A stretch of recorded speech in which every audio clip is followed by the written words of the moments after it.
There'll be absolutely no problem. Our arrangements have always worked flawlessly. Yes, come in. Sorry to interrupt. That's all right. Excuse me. Yes. We can't find Digby. No one else knows this chap. Could be a journalist.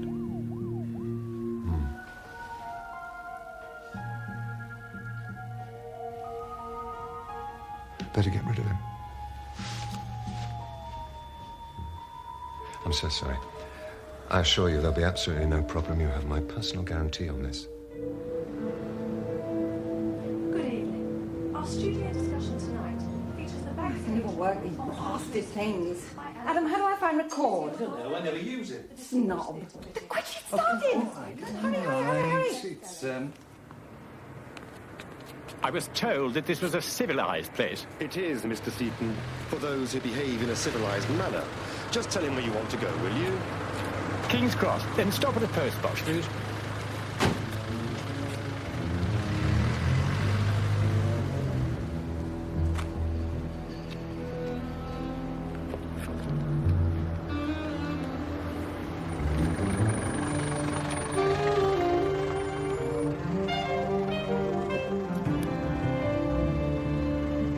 He's taken the film.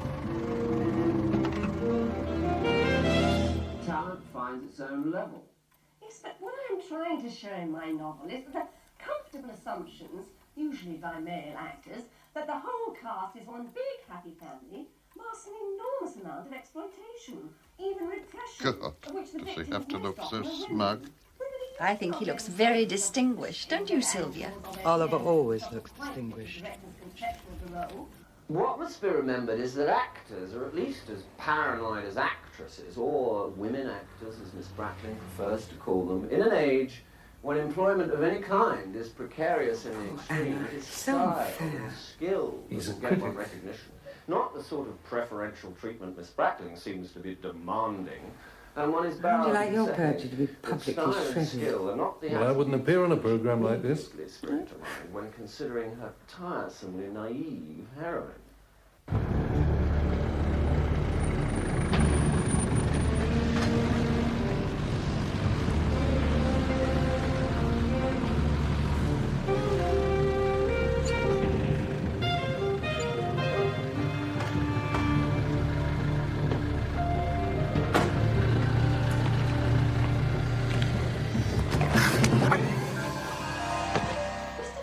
Knowledge of the theatre comes from sitting in the stalls. I don't know about his knowledge of actors, but I was one for 5 years. Don't drink too much, Justin. You know it brings on your asthma. Oh, Sylvia, I finished dictating chapter 12 today. I'm sorry, Celia. I'm expecting a new chunk from Morris. What is it this time? White slavery in Westminster, mercenaries in Mayfair. Something to do with money laundering. Will you two please keep quiet?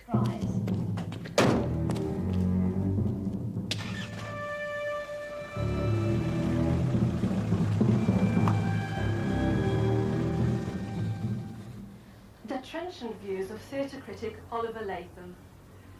Anna Bradley's novel about backstage mayhem is out next Thursday. Good night and good reading. Idiot has destroyed so many careers. Well, who got Anna Bradley on the programme? Our publicity department thought it'd be a good idea. Exactly. Well, it's good, usually. So any publicity is good publicity? We have to do what we can. Well, thank God I didn't write for a living. Exactly.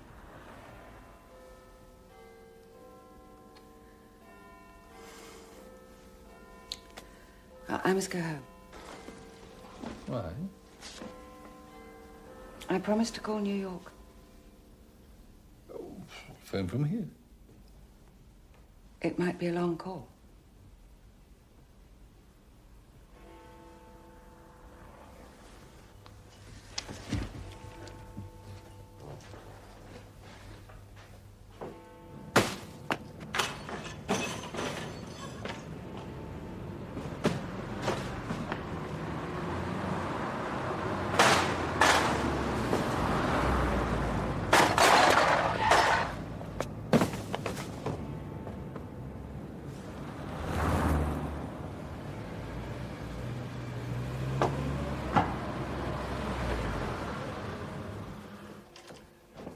So they're still after you, are they?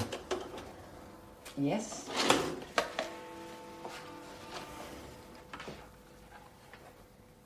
And I'm still thinking about it.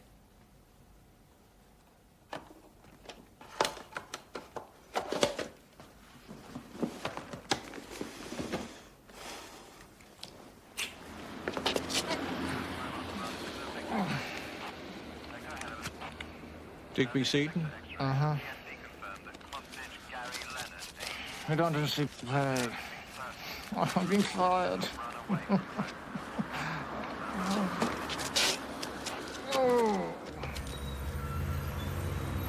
The Swiss or the Germans might have enough to move on, but I'm not sure we do. We did agree Thursday with them, so if we go later, Luca will have honoured everything. Well, 17 million in Japanese yen. Well, we don't yet know how much of that he's handling, sir. Exactly. And if we muck it up, we'll have the Home Office down on us like a ton of bricks for ruining relations with Japan and threatening 25% of the workforce. If we aren't ready now, we never will be. Okay, day after tomorrow. I hope we're right.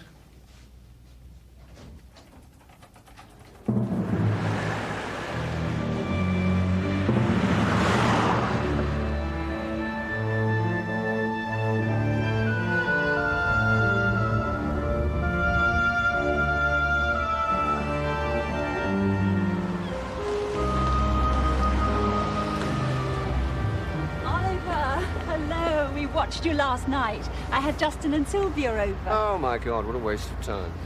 Justin thought you were very cruel. But I think there's enough bad writing about without encouraging a woman like that. Celia, you encourage Morris. I'm very fond of Morris. You know he has a way with women. Where is he? Still in town, digging dirt? We're expecting him down for the weekend.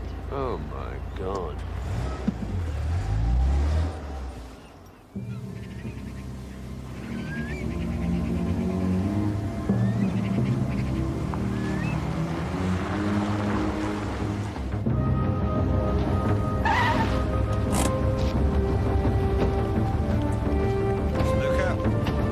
Just open the door.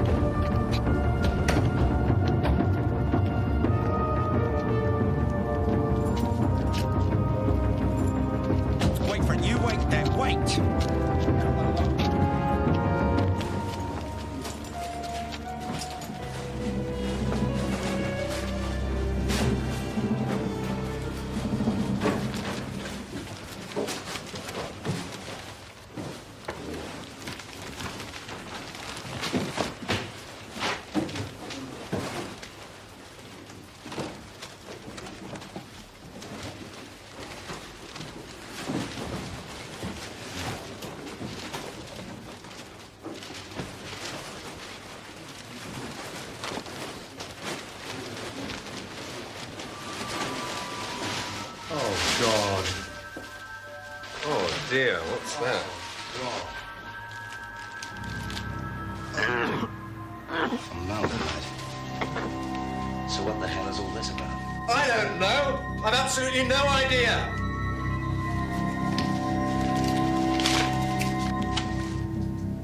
Posted yesterday in Ipswich. Bag these and send them to forensic.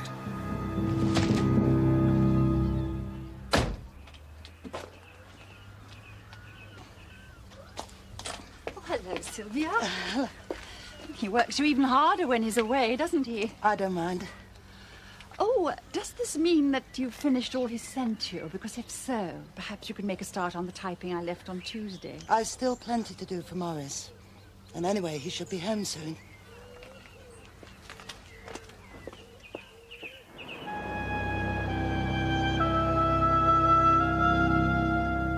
It's a simple enough method of laundering. It's all been done before.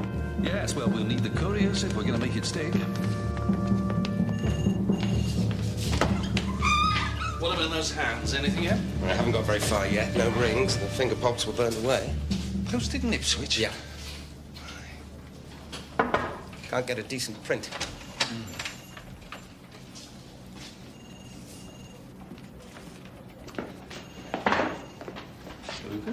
Mr. Williams.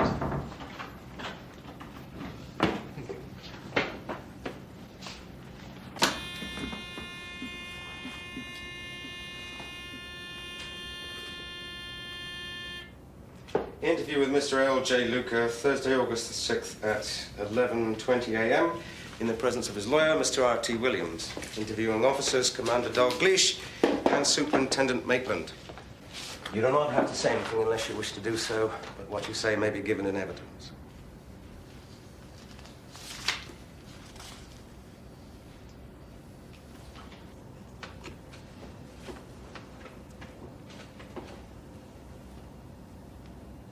The credit limits you give your members, Mr. Luca, how do you decide on them?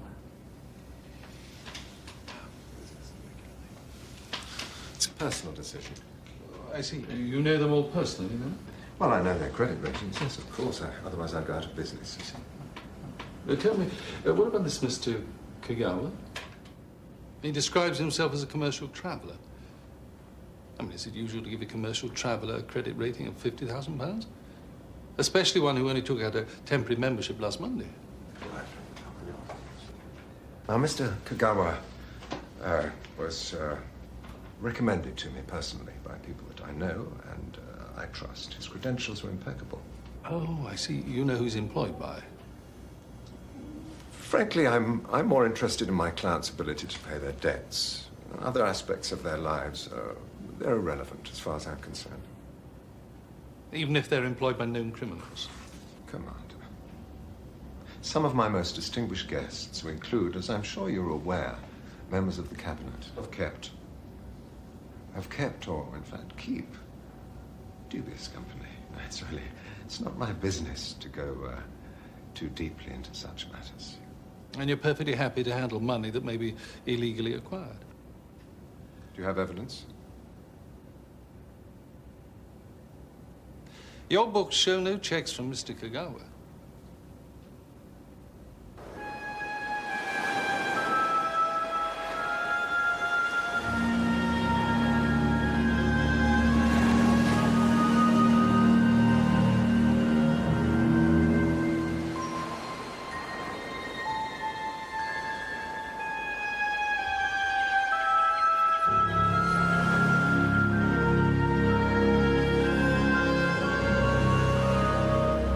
This Mr. Seaton. Digby? No, Morris Seaton. He took out membership at the same time as Mr. Kagawa, and yet his credit limit is only £500. Well, you know, I don't know every casual visitor. Yes, well, it was signed in by someone in your staff, and Mr. Digby Seaton. They're related? Ah, yes, Digby's brother. Yes, I had to get rid of Digby. His drinking was getting to be troublesome. His brother was asked not to return. He was trying to take photographs of our clients. Do you know why? Well, he claimed it was research, but, you know, our client's privacy, it has to be preserved. We put him in a taxi. I believe he was pursuing his investigations amongst the horrors of King's Cross. Anyway, what's this got to do? Mr. Luca, we know all about it.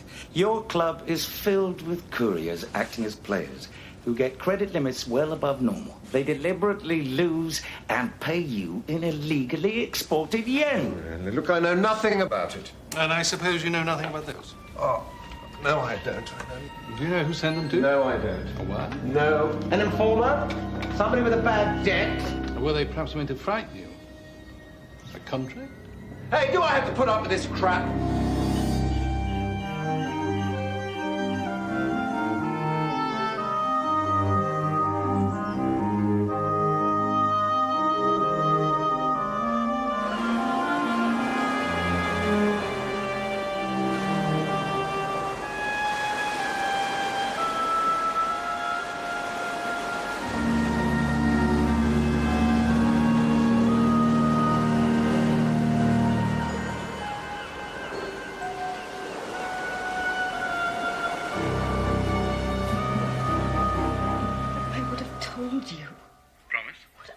I would, if I'd made a decision.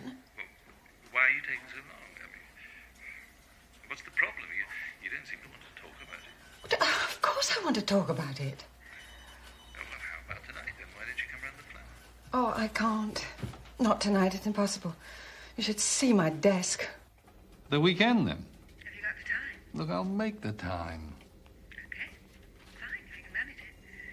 Saturday's the best for me. I'll call tomorrow. We'll fix up something. Yeah, all right. That'll be good. See you soon.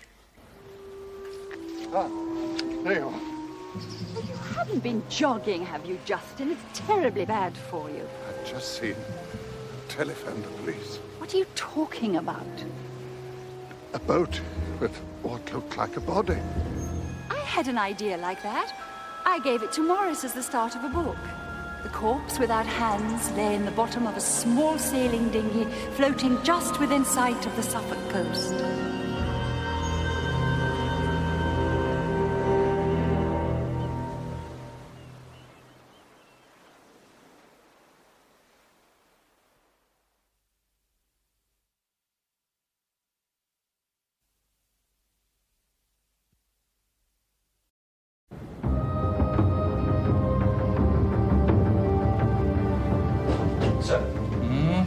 It looks as if you might have found the owner of those hands in Suffolk. Just come up on the computer. There's a CPA printout. Morris Seaton. Now, wasn't he the man who was thrown out of Lucas? Yes, that's right. Thrown out of the boudoir for taking photographs. Morris Seaton. I'm going up there. Maybe the link we need. But it's a Suffolk case. They won't take kindly to you. Just it out. Refer up and across. Tell them it's a favour. You better get those hands up there by dispatch. I'd like the pathologist to see him before I get up there. With luck, I'll be back tomorrow. But Adam, surely you knew he was one of our clients. Yes, I did, but look, I'm sorry about tomorrow. Ah, never mind. It's all right. No, I am sorry. Yeah, ring me when you know what's going on. Okay, goodbye. I spent the entire afternoon saying nice things about Paul Morris Seaton. I had to cancel my lunch at the Garrick. All right. Yeah, fine. Absolutely fine. What's the matter? Adam has gone down to Southwold to see about Morris Seaton. Really? Have we still got stock of his last title? Oh, we remaindered it. To think he should get all the publicity he could ever want only by dying in such a macabre fashion. Do you think it's worth a reprint? But hardly. Yeah, by the time we get it into the shops, they'll have moved on to something else. Oh, did I show you this?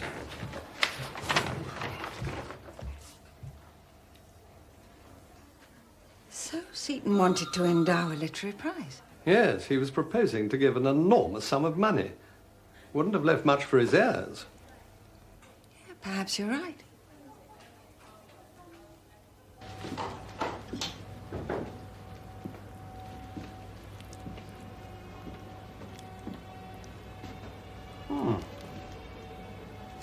I'm afraid I'm going to disappoint you, Commander. Oh? Yeah, there's no doubt about the cause of death. Really? Coronary occlusion due to a blockage of an already narrowed left anterior descending coronary artery. A heart attack? There are some injuries, but in my judgment they occurred after death.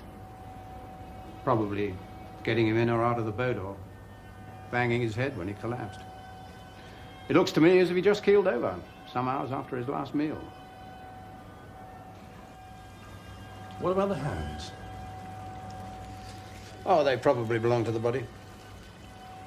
Probably. Chopped off some hours after death. No question of him bleeding to death. Do you know what was used to burn the flesh off? Probably a strong acid. But then they were washed and dunked in formaldehyde.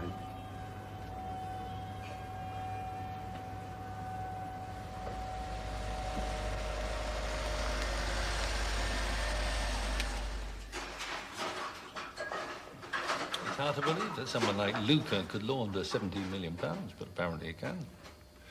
Of course, the last thing I want to do is get in your way. No, you're welcome to Seaton. Don't forget I've had dealings with Luca before.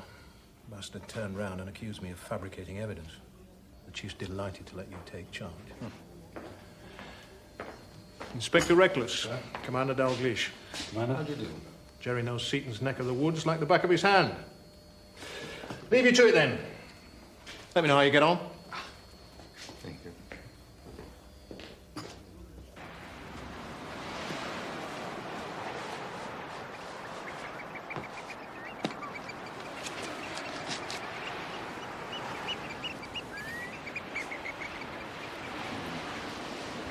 The pathologist wouldn't commit himself, but it's got to be a cleaver.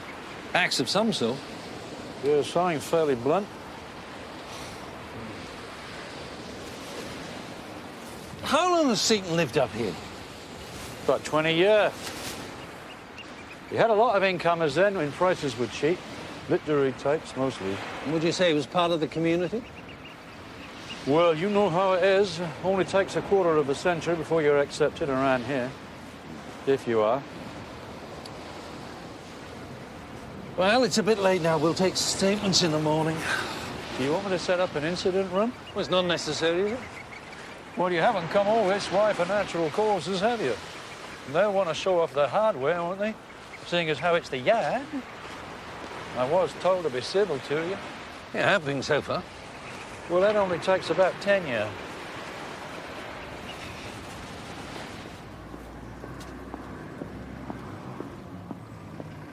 The peaceful village of Monksmere, home of the writer Maurice Seaton, is shattered by this morning's discovery of his mangled body. Celia Calthrop, the well-known romantic novelist, was a close friend of his. Maurice Seaton was a man without enemies. He was one of the first to discover this lovely place. And several of us, myself, the historian Justin Bryce, and Oliver Latham, the theatre critic, we drifted here separately when prices were low and formed by pure happenstance a little literary community. Maurice was a pillar of that community, and he will be missed and mourned by everyone who knew him. Celia Calthrop on her fellow writer Maurice Seaton, whose mysterious death is the subject of a high-level police investigation. In Norwich today, it was learned that the famous covered market is to be closed for...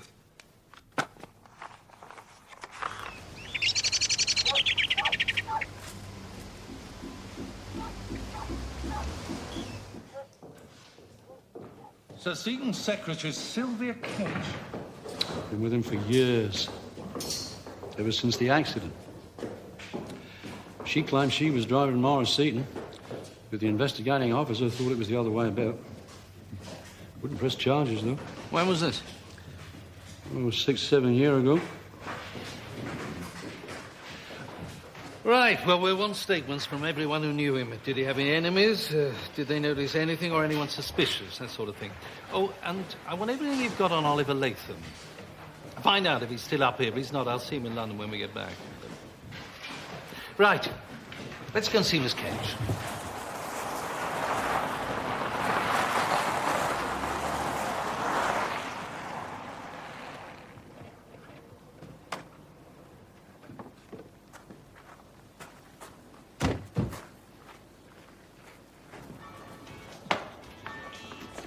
Come on. What's the hurry? I've got to get back. What for? I've got an essay to write. So? Get out of the class. No. Get out of the cars. Digby. I've got some good news. What? I'm going to be a millionaire. And I'm getting a double first. Great. Let's get pissed.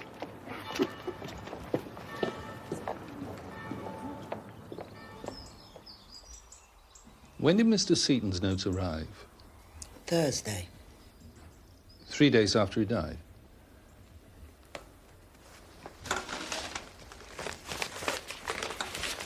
Here's the envelope, addressed by Mr. Seaton to himself, as usual.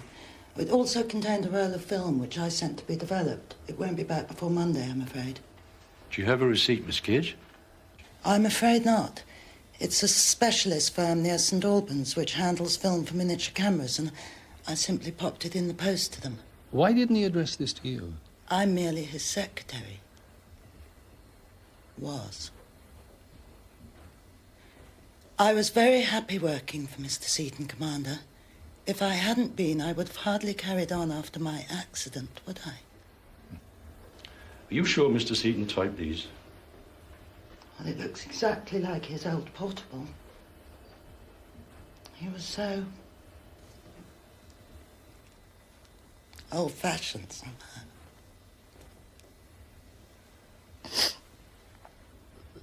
Can I get you something?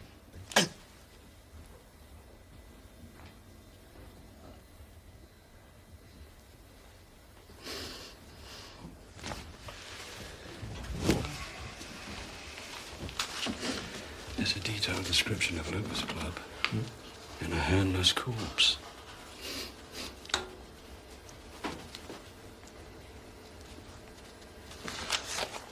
Look at the postmark. Posted after he died. I'm sorry.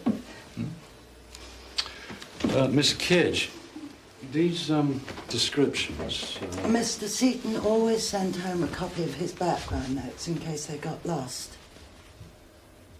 He was, as you can see, very methodical. Why do you think he included a description of the handless corpse? I can't answer that, Commander. Well, do you think it was something to do with his book, plot?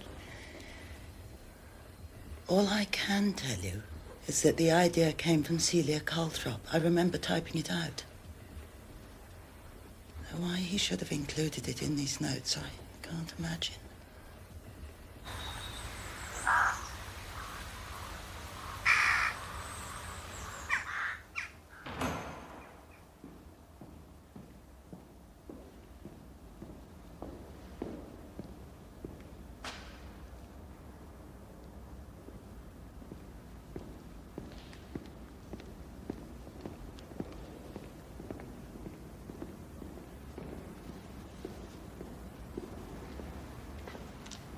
Miss Calthrop? Yes? Who are you? I'm sorry, Commander Dalglish. Oh, yes. The man from the yard. I hope I'm not interrupting, but may we talk? Well, if you don't mind waiting a few moments while I finish these, then we can go to my house. It's very near here. Yes, of course. I find this church very restful, don't you?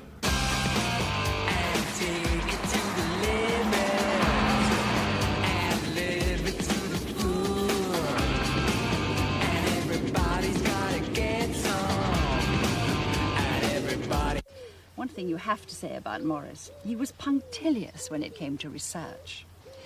What he did with it, of course, was a different matter. I wouldn't say anything to you I didn't say to his face, but I often thought his books lacked, shall we say, the smell of life. The great bulk of readers don't notice, of course. Though I have to say, the letters I get from my public. Is that enough milk? Yes, thank you. Did he talk to you about his new book? Well, I suppose if he talked to anyone, it was to me. Of course, I'm just the opposite. I never say a word to anyone until I'm completely satisfied with the first draft. It's almost a superstition of mine. Miss Calthrop, and have you any Justin's idea the same, though of course he's a Byzantine historian. Elizabeth, darling, this is Commander Dalgleish investigating poor Morris's death. How do you do? And you know Digby, presumably, Morris's half-brother? Haven't had the pleasure. But Pettigrew's told me all about you. Morris's solicitor. He knows everything. Digby, it's not even lunchtime. I know, Celia, but Morris has just left me £1.5 million. Provided you marry. I don't think that'll be a problem, do you? Well, I think Morris was a mean old bugger. Elizabeth, is that what they teach you at Cambridge? He treated Sylvia like a slave. Well, only because she allowed him to.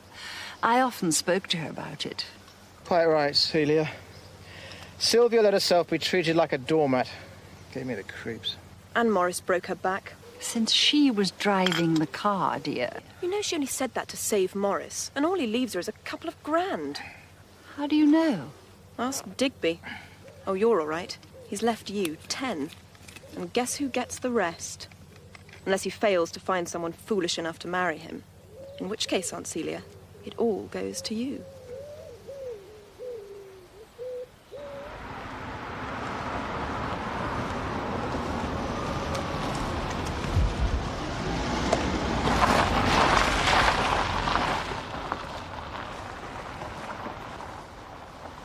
So, Seaton died last Monday night, or early Tuesday morning.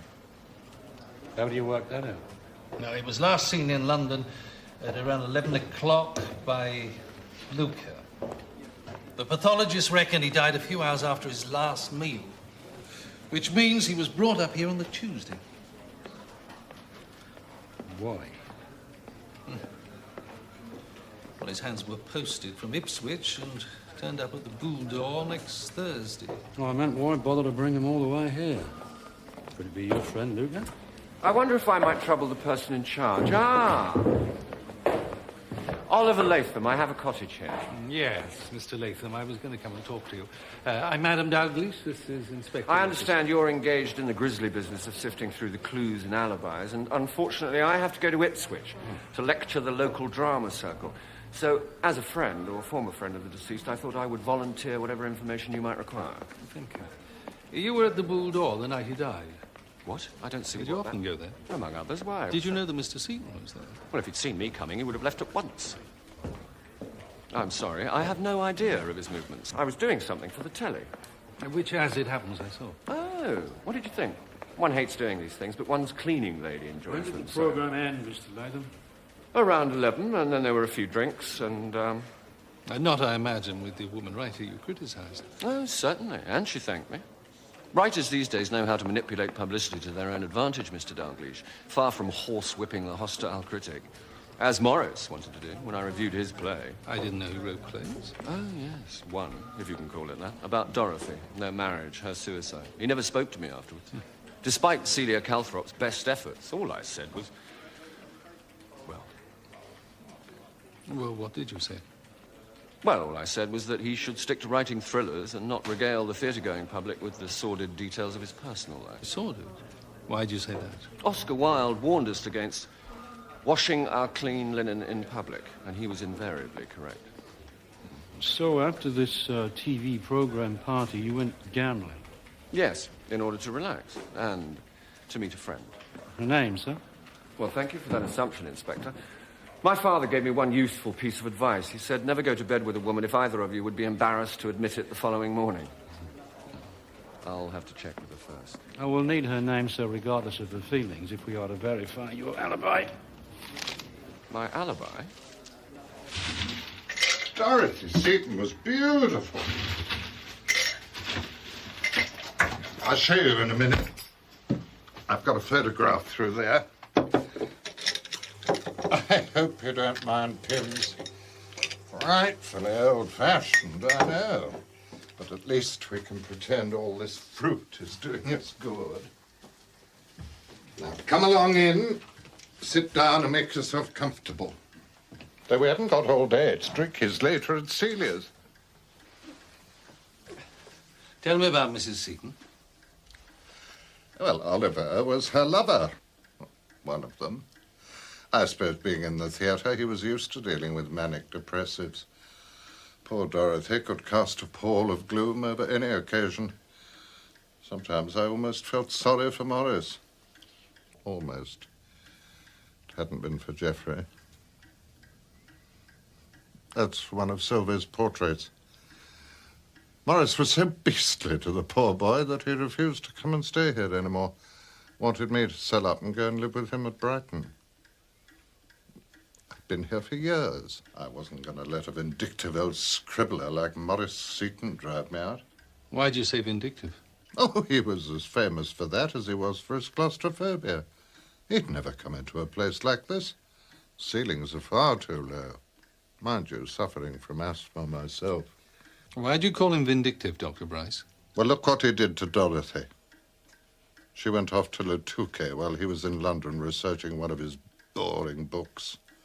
Apparently, he wrote her a letter telling her exactly what he thought of her, plunged her into instant gloom. She came chasing back here, God knows why. Probably seeking consolation from Oliver. Whatever it was, she didn't find it because she walked into the sea. Left a note on her clothes and drowned herself. And what did Morris do? Turned it into a West End play, honestly. I don't often agree with Oliver, but on this occasion. Oh, there's the famous photograph.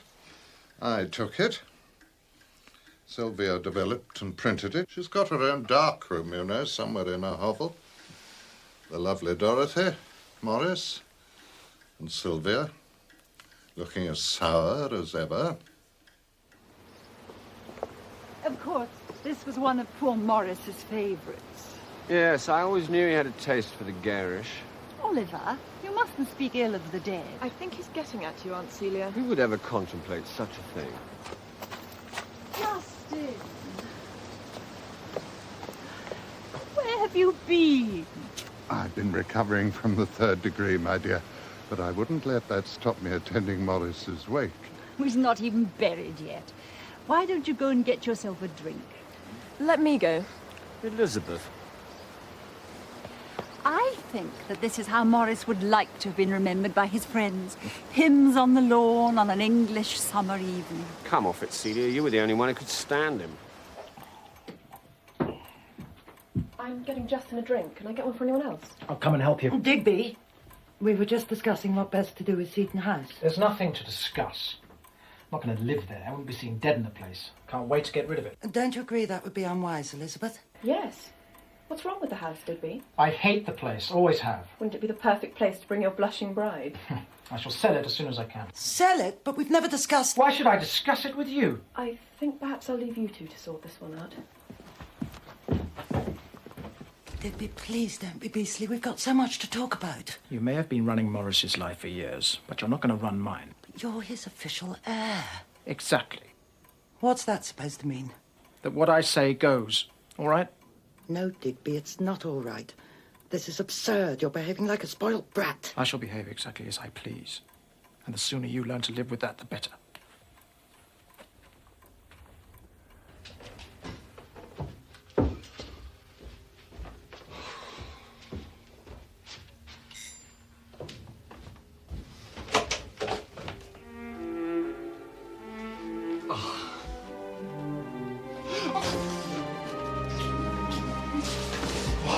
Love you.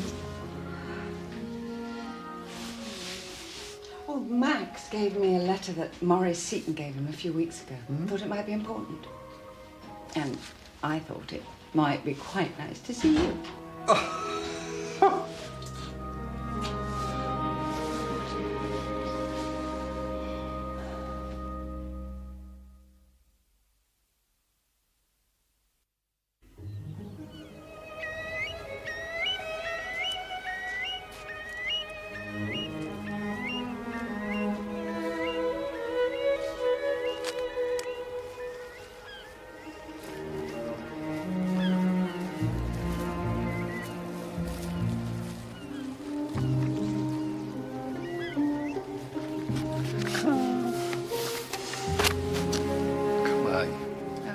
Do you sleep okay? Yeah, fine. Gosh, so beautiful.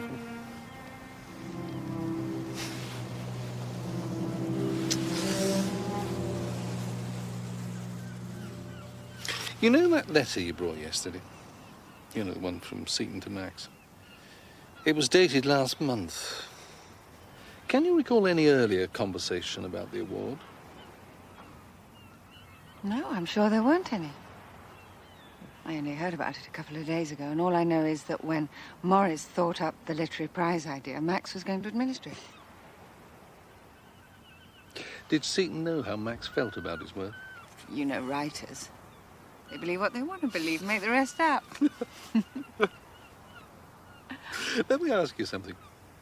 If a body was found fully clothed, lying in the bottom of a boat with the hands cut off, what would you think had happened? What, I think he'd been murdered. But if the post-mortem discovered that Morris Seaton had died of natural causes, had died of a heart attack, and the hands had only been cut off after he died, what would you think then? Well, the obvious answer is that the fear of having his hands cut off caused the heart attack. Unless the pathologist made a mistake. He could have, but I doubt it. It's interesting. If Seaton died of natural causes, then what crime's actually been committed? It's got to be a crime to mutilate a body, hasn't it? And surely it wouldn't matter whether he was alive or dead. It's interesting. Just close your eyes, what do you see? 15 colors in front of you. Just open your mind and it feels so good. It feels like heaven, just solid gold. Lost forever, dream on.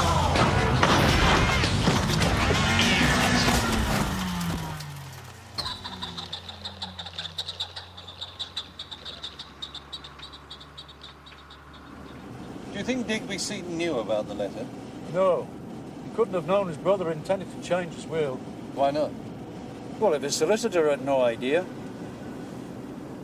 Seaton typed the letter to Max himself. Surely he kept a copy. Well, we haven't come across it. Or maybe Sylvia Kedge knew. I'll check again at the house, but even if she knew, there's no reason why she shouldn't tell Digby. Apparently there's no love lost there. And he only found out he was the heir yesterday. Besides, he's got a perfect alibi. At the time of Seaton's death, Digby Seaton was in the cells at West End Central, drunk and disorderly. He was let out in caution, but not till Tuesday morning. Okay. Are you all right? Both of you? Excuse me.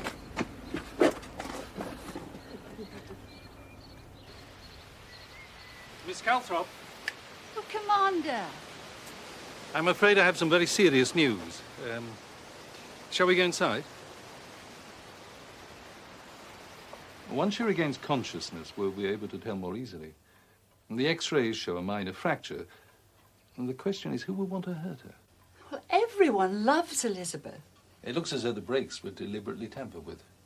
How do you know it wasn't the garage? They're so careless these days. We're not sure. We are checking. Or perhaps she didn't remember to have the car regularly serviced. I mean, I try to ensure she has enough money. But young people of today, they just have no conception. Did anyone know she was going into Southwold? Well, Digby, I suppose. He stayed to supper last night. And he and Elizabeth are so fond of each other. I mean, he even went down on his knees to propose to her. Well, what was her response? Well, it was jocular. Could you be more precise? Well, she said he was only doing it to get his hands on Morris's money and... And? Well, the phrase she used was, I remember it exactly, she wanted someone whose IQ was bigger than their shoe size. Digby thought that was quite funny. In fact, he roared with laughter and gave her a big hug. At least he was more demonstrative than poor Morris. Why'd you say that? Well, Morris could only talk about two things, his work and Dorothy. Never mind the misery she made of his life. After she'd gone, he remembered only her beauty, her charm, her gaiety.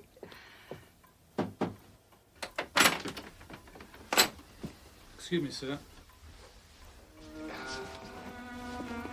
I just been down to get the papers. Who else could have done it in that time? I've told you I was fast asleep. The only time you're fast asleep is in the theatre. Do you think I'm at all interested in your pathetic little collection? No, the only thing you're interested in is yourself, gambling and girls. Dr. Rice. Mr. Latham, can I have a word with you in a minute? Yes. Thank you. This way, is it?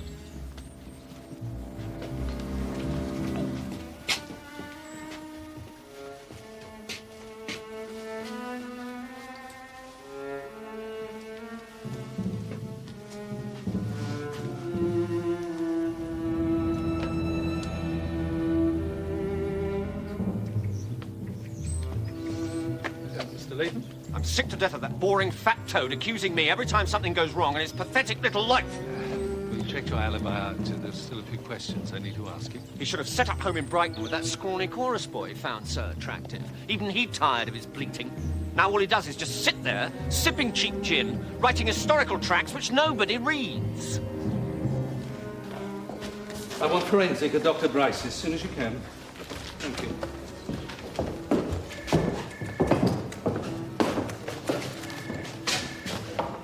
Would you like some coffee? Is it instant? Yes, I'm afraid it is. Good, that's all I drink. Tony, did you recognize the axe as belonging to Dr. Bryce? Yes, but I didn't impale it in this precious table. No, I'm sure you didn't.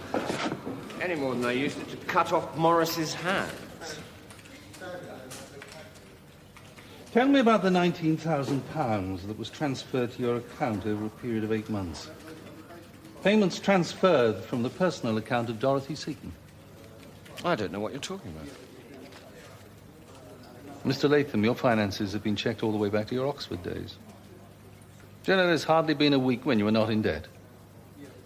There's even a mess bill from Balliol that's been outstanding for 25 years. How do you know all this? It is my job. Thank you.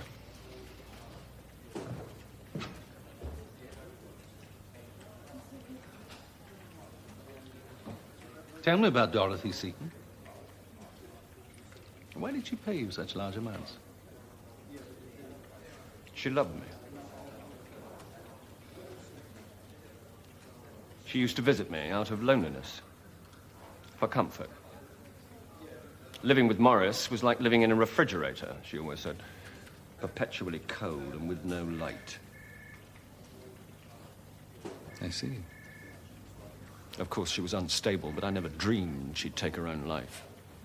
That bastard Morris drove her to it. Well, that still doesn't explain the 19,000. Dorothy gave me money because she wanted to, because I needed it, and because it gave her pleasure. Did you love her? She was the only redeeming feature in this miserable community. Celia always saw herself as the leader, but it was Dorothy who kept us together. Since her death, the whole place is falling apart. Did her husband know about the money? Eventually, and there was the inevitable unseemly scuffle.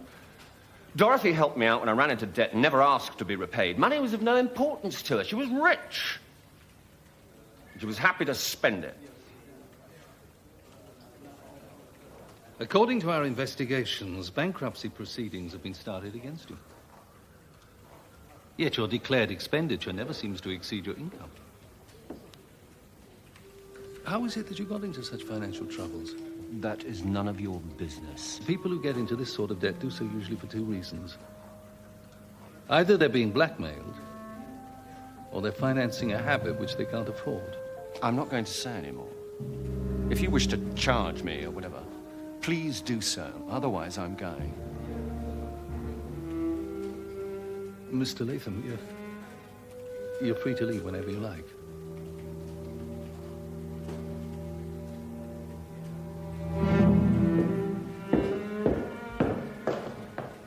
Now, before you start bullying me any further, let me give you some advice. If you really want to know who killed Morris Seaton, why don't you concentrate on who might gain from his death?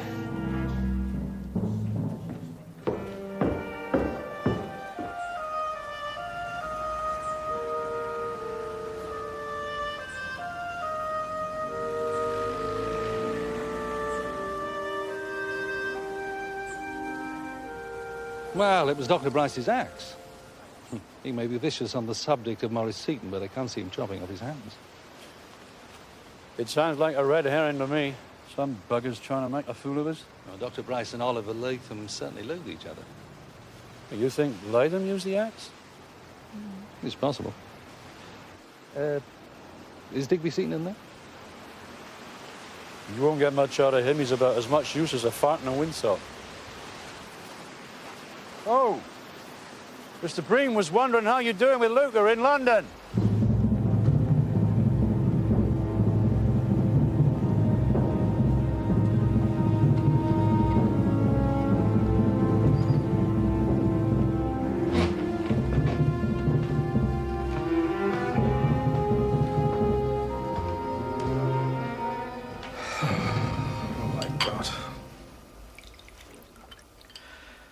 She's all right, isn't she?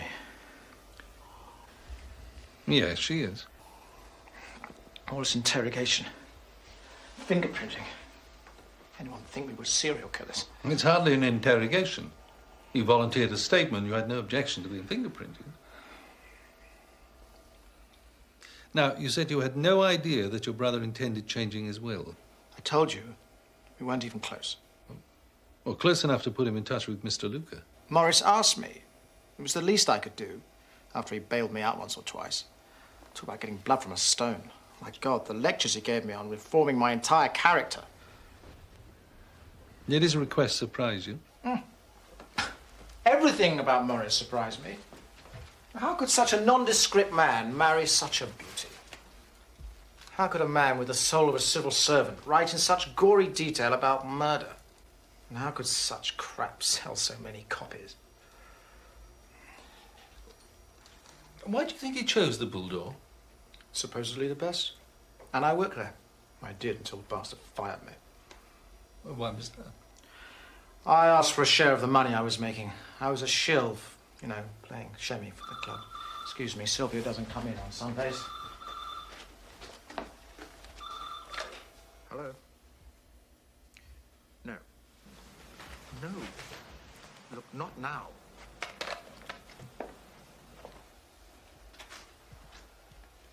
Is there anything else you want to know?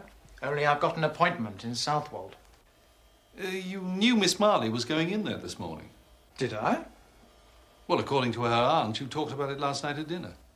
Dear Commander, I only stayed there to entertain those two silly women because Celia's cooking is marginally better than Sylvia's.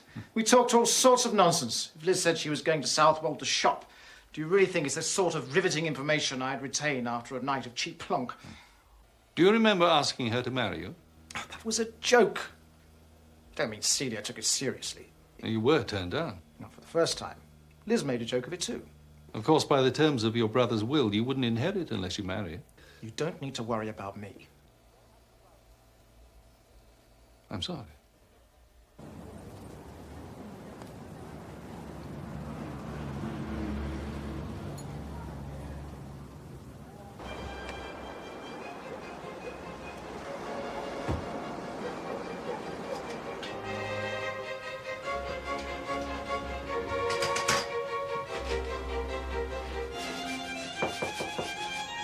It's open.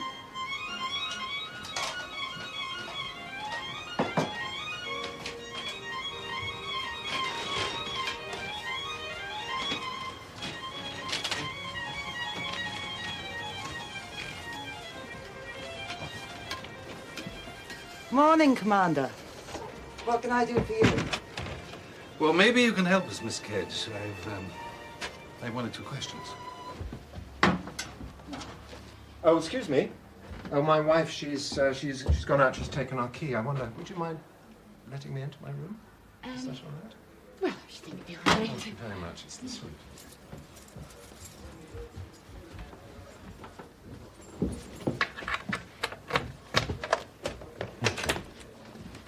Very much.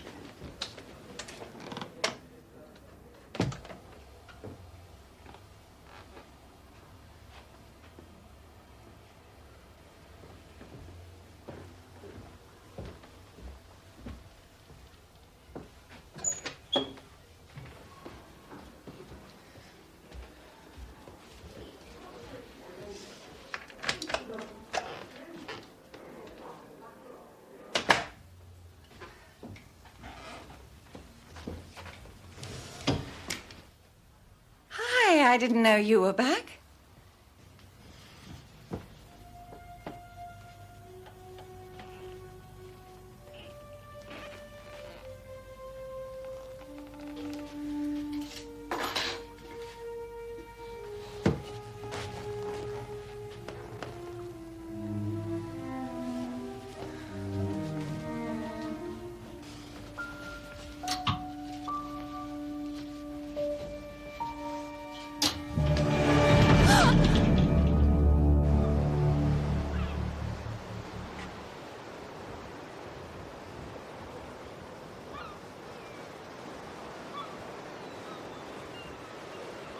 How long did you work for Mr. Seaton? Oh, seems like forever. So you knew everything about him? Yes. When did he first think of the idea of creating a literary award? What? His publisher showed me a letter stating that in the event of his death, his estate should be used to create a literary award. Well, didn't you know anything about it? No.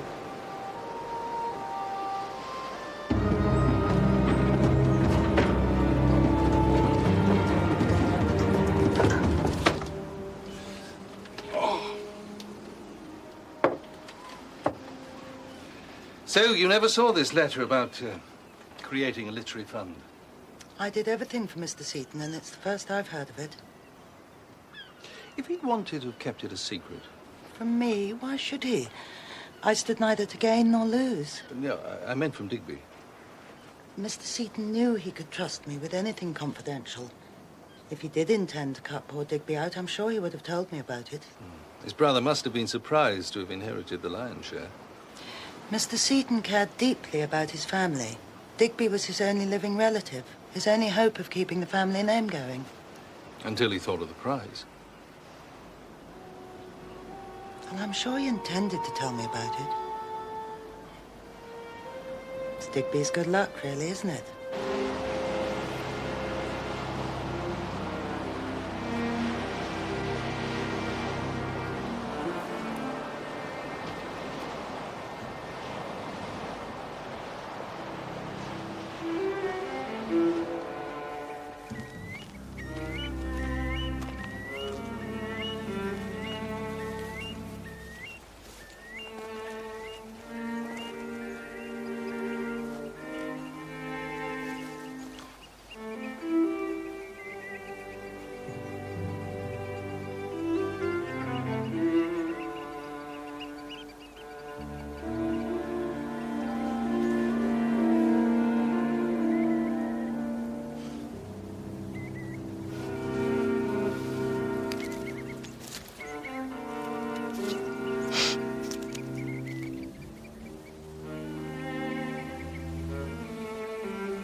I know it was a risk, Charles. I had no choice.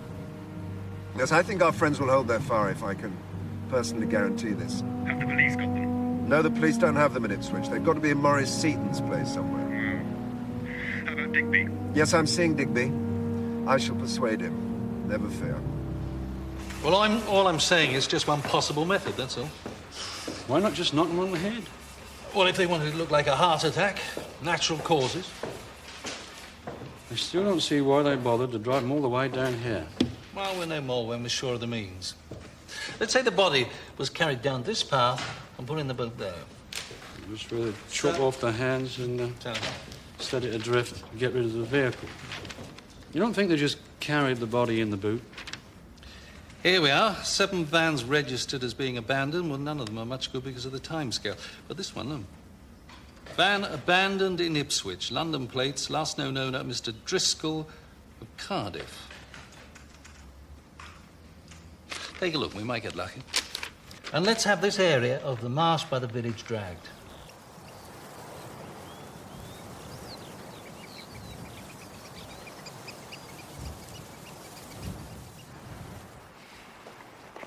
Look, how would I know if he was taking photographs? But even if he did... Digby, this is very important to our client's peace of mind. We are talking about people you would not wish to upset, do you understand me? You fired me, remember? Oh, dear. Oh, Digby. You'll go to your brother's house, you will find those photographs, and you will bring them to me here. Now, is that clear enough for you? I don't have to do what you say. I'm rich enough to start my own club. Oh, I want... Digby, we don't have much time. And if you don't succeed, you won't be able to start a pram race. You can get stuffed. You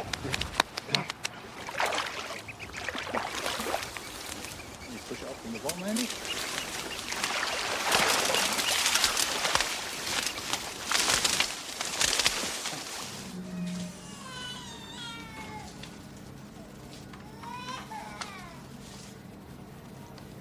I asked him about it last night. Didn't say anything. Just shook his head.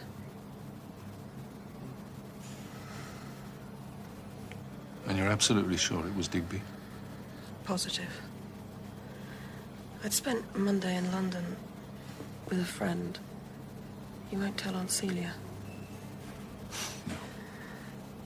And I went to King's Cross with him to see him onto the midnight sleeper. Digby was coming out of the station bar. But you don't think... I mean, I know he can be stupid sometimes, but Digby's not murderous. Tell me, why did you give him a lift into Ipswich yesterday? Couldn't he have taken a taxi? Didn't know he was going to be a millionaire then, did he, Commander? And his car was in dock. Actually, I didn't mind. Aunt Celia can be awfully tiring sometimes. Are you up to seeing her this evening? If I must. I mean, I could tell you you're not well enough. No. She doesn't see me that often. She'll be able to do all the talking.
Why didn't you call?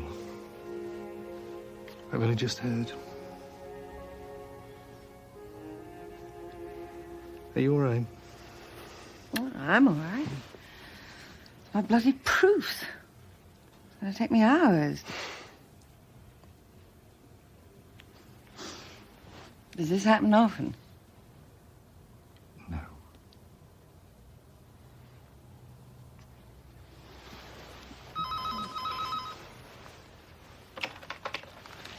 Douglas. Is Risco all right?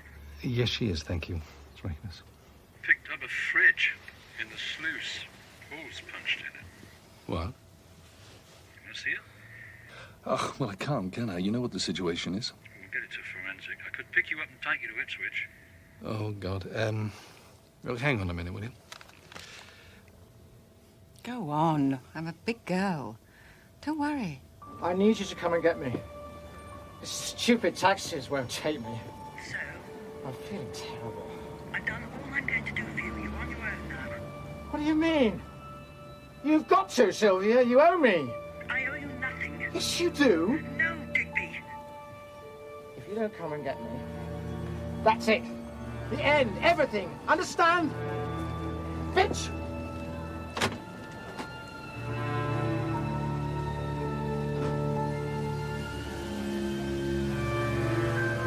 Now here's further details of that high tide alert. The recent heavy rain and the forecast of northeasterly gales means that tides are expected to reach danger levels on tomorrow's spring tide. Sandbags are being distributed to high-risk areas in case of flooding. There are also...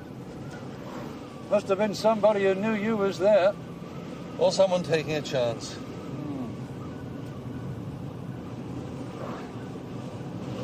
You all right, then? Tell me about that freezer. That's with forensic now. Should know pretty quickly. We're lucky to pick it up before this weather breaks.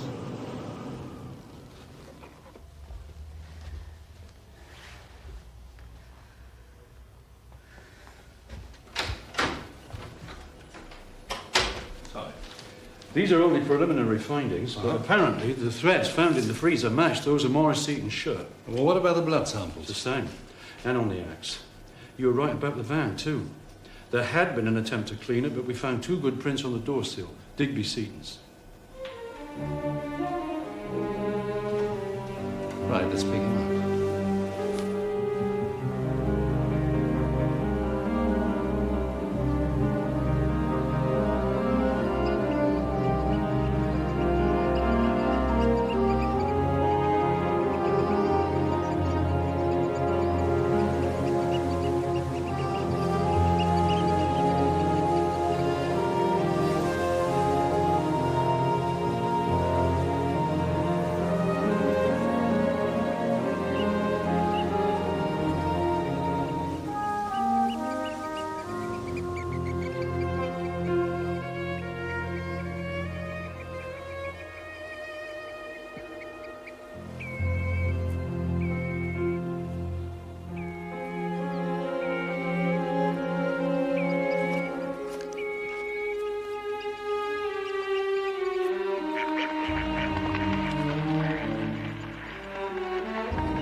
What gave you the idea?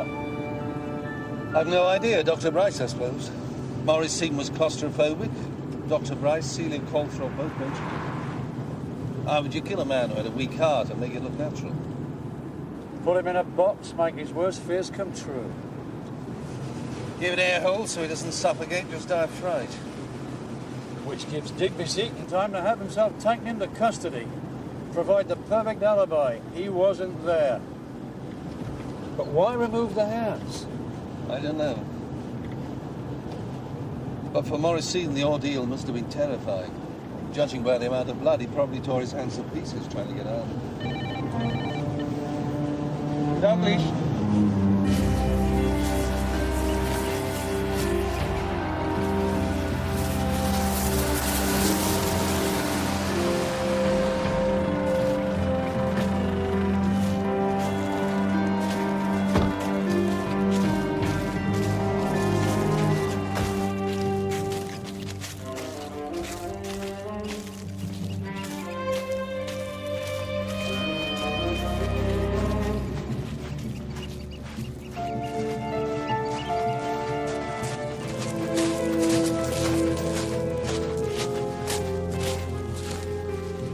You all right, darling? Yes, I'm fine. Look, I'll have to stay to talk to the pathologist. Won't you let me get someone to take you back? Can't I wait for you? I don't know how long it's going to be. Please.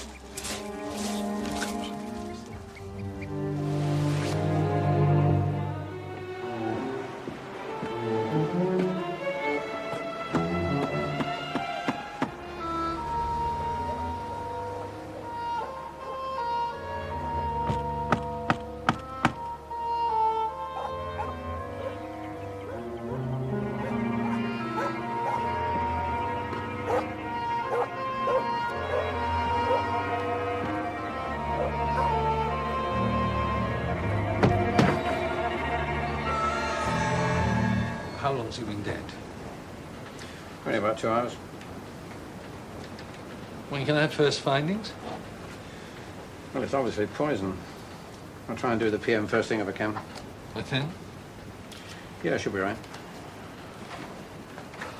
Let's organise a search as soon as we can. Whoever poisoned him must have known his habits.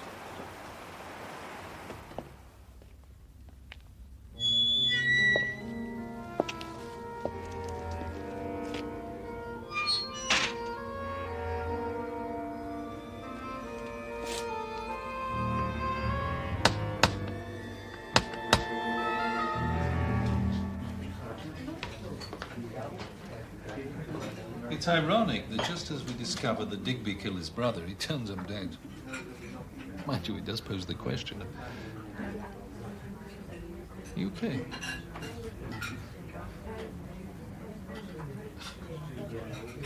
Is that all right?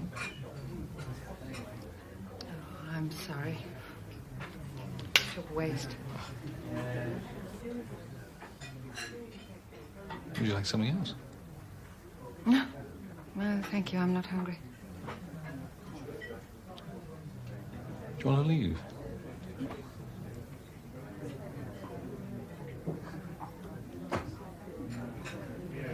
Yes, I think I'd better. Oh, you stay and finish. It's not just the gate leg table. I didn't touch your bloody gate leg table. Even if I could afford to lend you money, which I can't. Just a small amount, just to pacify them. Otherwise, do you know what they'll do to me?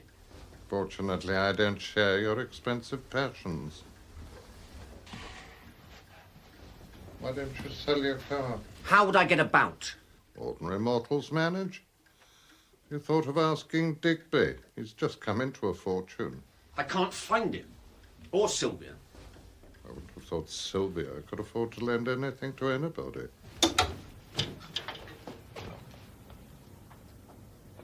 Are you all right? No, you're not, are you?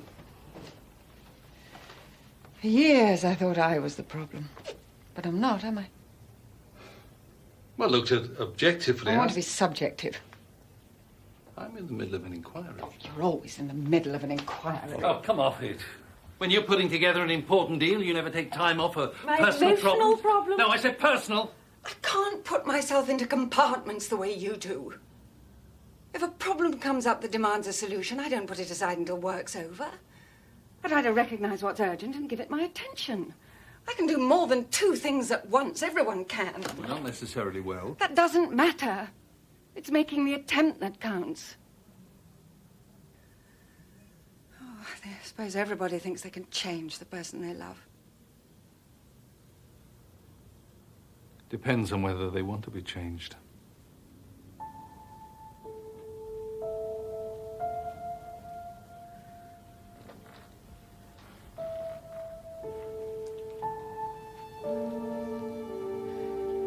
You've got to help me, Adam.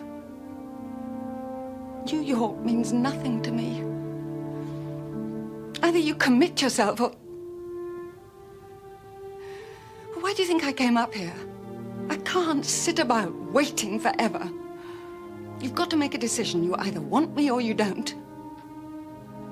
We've known each other for years, and I want to live with you. I know you love me, and I'm sorry, but that's just not enough anymore. I can't go on fighting for both of us, Adam.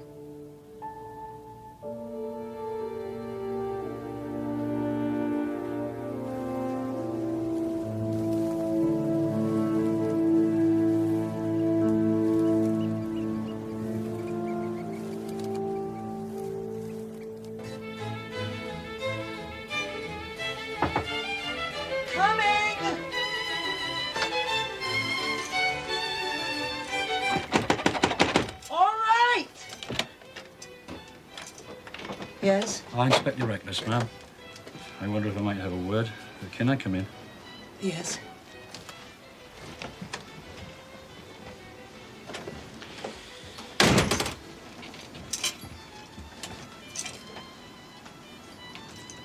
What is it? Well, I believe you knew Mr. Digby Seaton. Rather well. I'd like to know when you last saw him.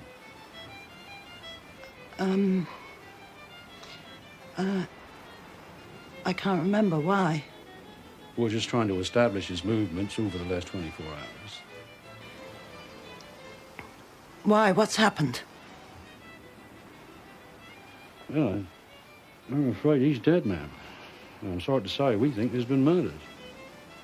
No, just tell Maitland. Lucas should be isolated. I mean, he's out on bail now, so just let him run. Once he realises he's got nowhere else to go, he might become more cooperative. You know, you really ought to have a proper breakfast. I promise you, I'm fine, Aunt Celia. I never have breakfast in college. To build up your strength.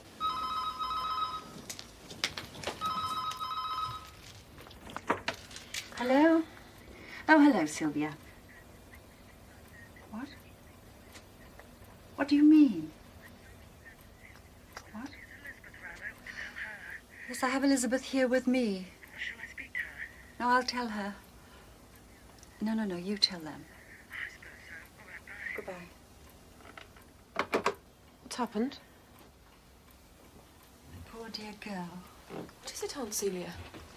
When you're so weak. Not that weak. Tell me. It's Digby, that unfortunate boy. Is it the police? They wouldn't say, but I'm sure they think he cut my brake pipe. He's dead, Elizabeth. Poisoned by his own hip flask.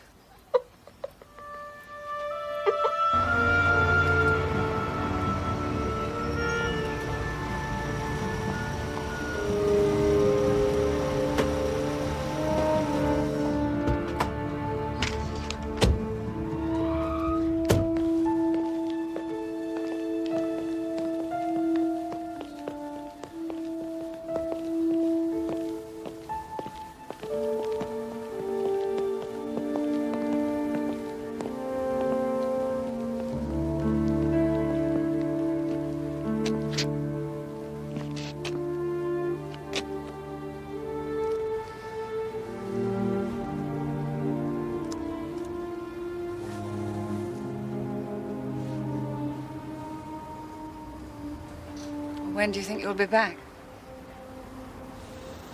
I don't know. Soon. I'll call.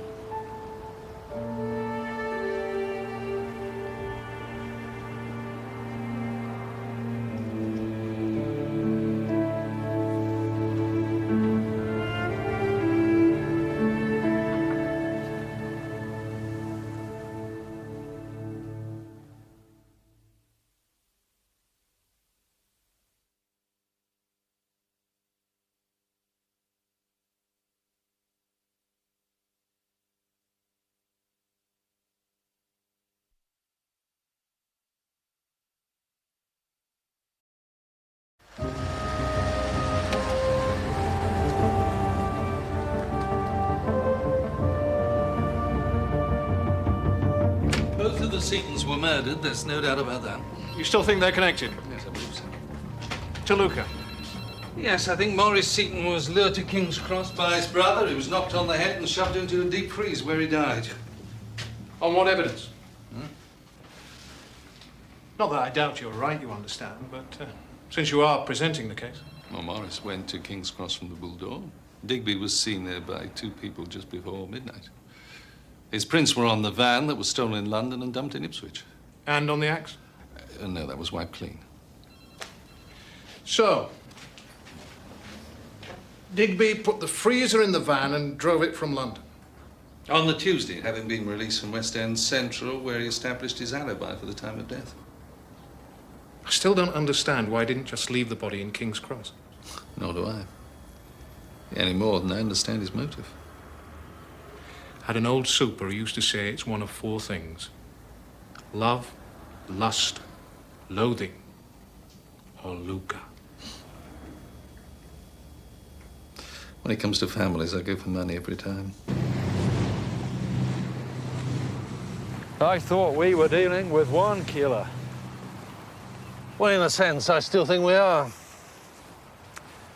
There's not sort of pattern emerging. Well, you could make a pattern fit anything. True. But assuming that Digby killed his brother, We still don't have a motive. Yes, but what if someone was using him? Someone who wanted Maurice Seaton dead? Well, Luke, I would be interested in those notes and photographs. When are we getting? Today.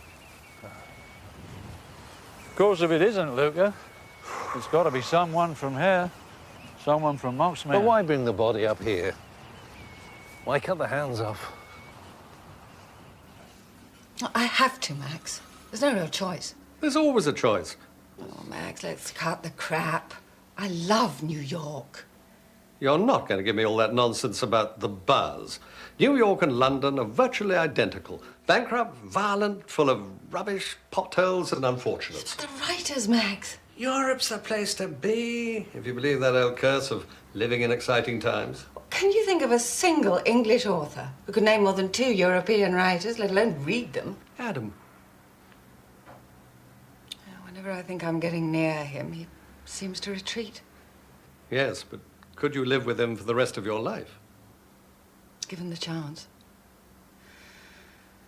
Well, after all this time, I think he's forgotten how to commit. Well, he tries, but there's always a sigh of relief when I go back to my place. So, what are you going to do? I don't know.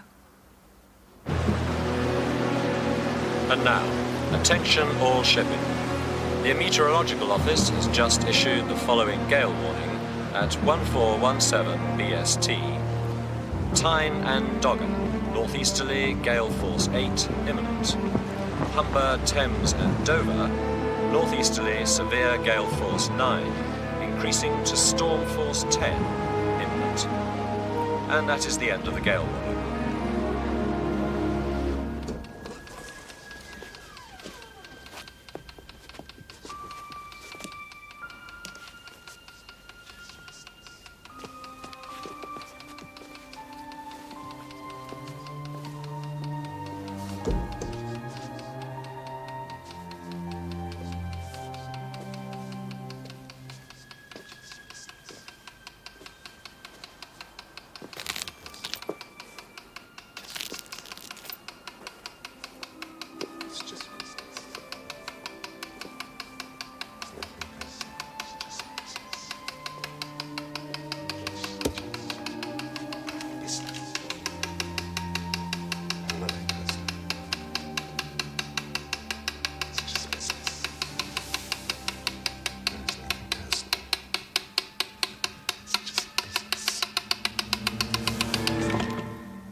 One of your guests.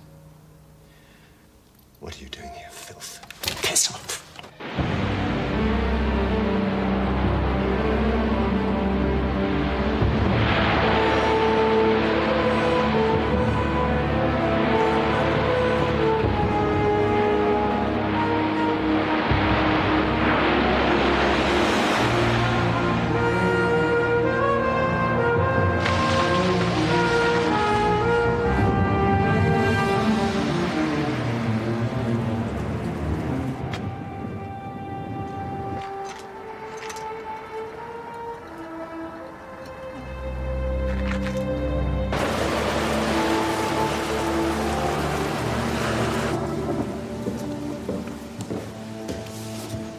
If this doesn't let up, we'll be floating out of here.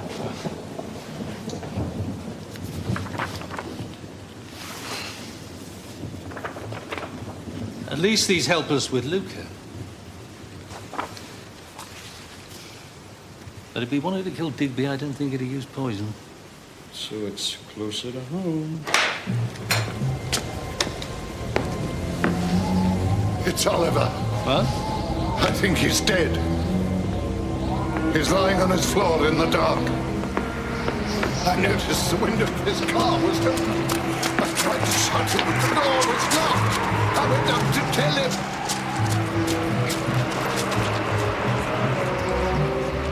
No! The back door!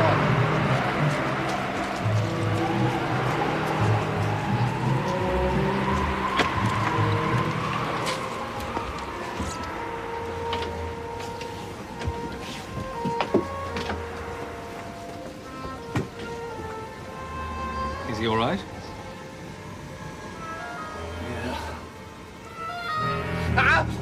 You're right. Oh! Oh! You're right, son. Oh. What happened? Lose your footing? Fall down the stairs? Did I what? No, that insane bloody woman. Who's that, sir? She should be put away. Sylvia bloody Kedge. Ah! Oh. Oh.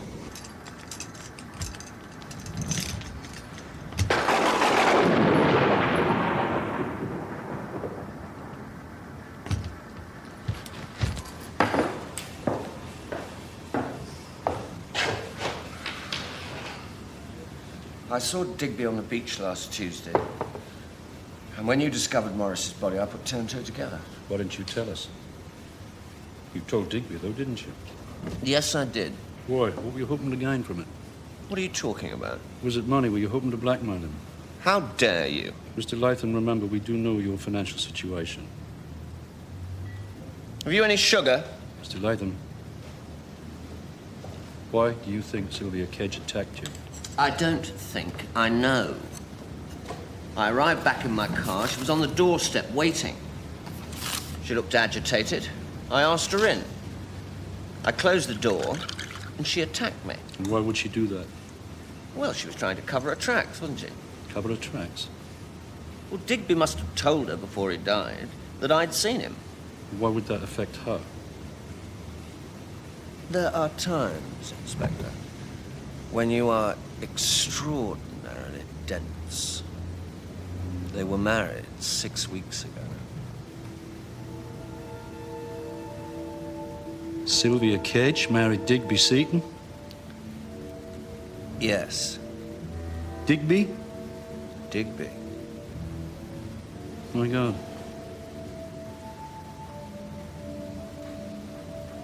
Sylvia thought she'd killed me. Those crutches are lethal. I suppose after you've murdered 3 Seatons, another death doesn't make much difference. 3 Seatons? Well, she murdered Dorothy, didn't she? She murdered Mrs. Seaton? Well, she sent that letter of Morris's, the one where he told her what he thought of her. He didn't intend her to see it. At least, that's what came out of his dreadful plan. Sylvia had other ideas, and then she got her husband to bump off Morris. And where is she now? How the hell would I know? Tell me more about Digby. You think she murdered him? Well, of course. By poisoning that harmless sot, she finishes up with everything, doesn't she? How do you know that, sir? Well, who else would bother?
Before Dorothy died and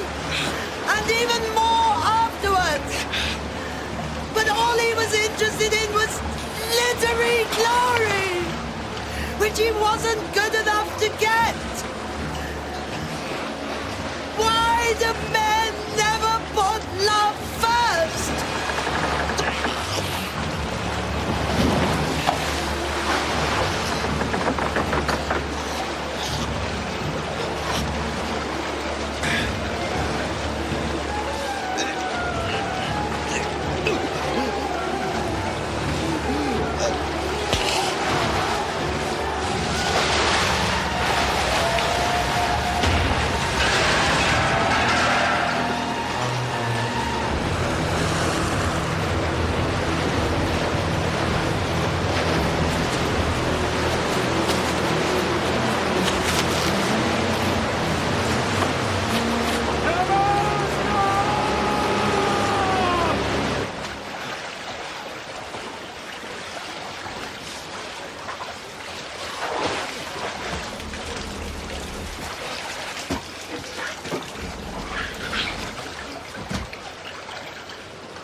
Why did you kill Digby?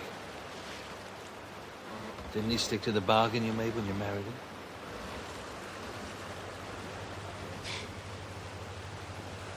Digby was a fool. If he'd just left Morris in the boat as we planned, no one would have known. We'd usually panicked, and he saw the state of his hands. He cut them off. Exactly. Couldn't resist sending them to the man who'd sacked him. Couldn't resist flirting with Elizabeth, you know. Sabotaging her car when he thought she might tell you about King's Cross.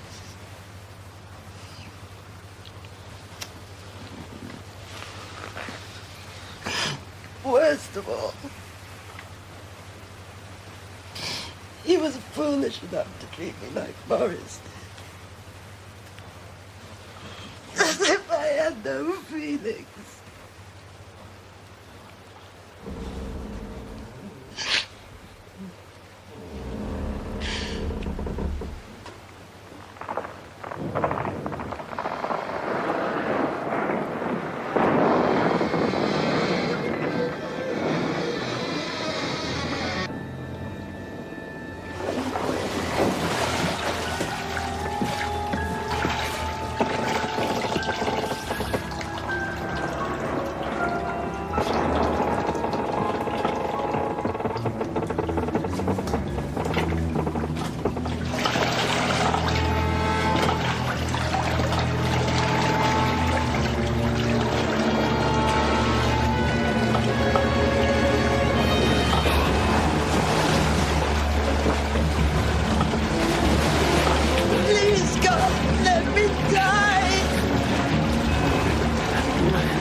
Oh, welcome back, sir.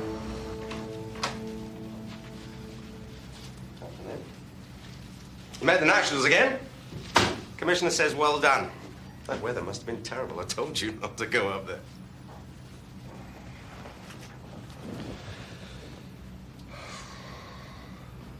Where's the report on Luca? There, on the desk, sir. Good. We've picked up the couriers here, and Interpol reports another 2 in Germany, 3 in Monaco, and another 1 in Switzerland. But after what happened to Luca yesterday, we'll have a tough time getting anything out of them. I see. Where's Luca now?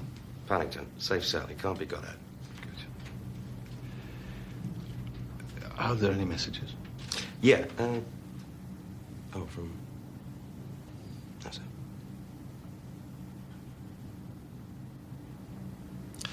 Oh, let me introduce Inspector Reckless without him.